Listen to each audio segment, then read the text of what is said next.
ina waka sai na saka ka, dan ni ina a cikin yan tawagar ka. San yan Abdallah ashe ban faɗi ba, san da digirin si ba zan bari ba.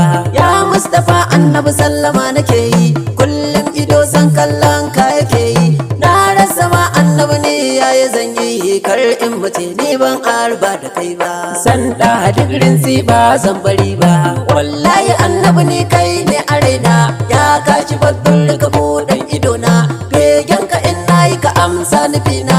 Birge mutane ba buri nake ba, san da digirin si ba zan bari ba. Zauna da kyau shawo hayi uban ma'aika, kai taka kai da sauran al'ummar ka. Wane mutum wa aka bai irin sifarka, har abada Allah ba zai kuma ba. San da digirin si ba zan bari ba. Musa da Isa Mahmud ka wuce su, kafi su kai ne aikin da an kasa su. Sai ka amince da a duba ayyukansu, sun san hakan tun ba su zo duniya ba. San da digirin si ba zan bari ba, in ban da kai ban ga abun kwaikwaya ba. Ni dai ba zan yi wa manzan nan sa'a ba, komai wuya Annabi kai din na zaba. Mai martaba dan Abdallah dan Suwai ba, san da digirin si ba zan bari ba. Sarkin isaran baza annabin kasashe, kai ne a farko kuma kai ne a ƙarshe.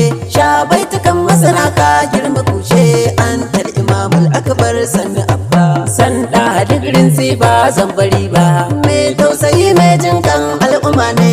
Khairul wara kai manzan rahama ne, kowa da kowa ya shaida kan ne. Dudan halarbe musa wannan fadin ba, san da digirin si ba zan bari ba. Me bani ko ban roka bane na gaske, me boye aibi na shi nake mawake.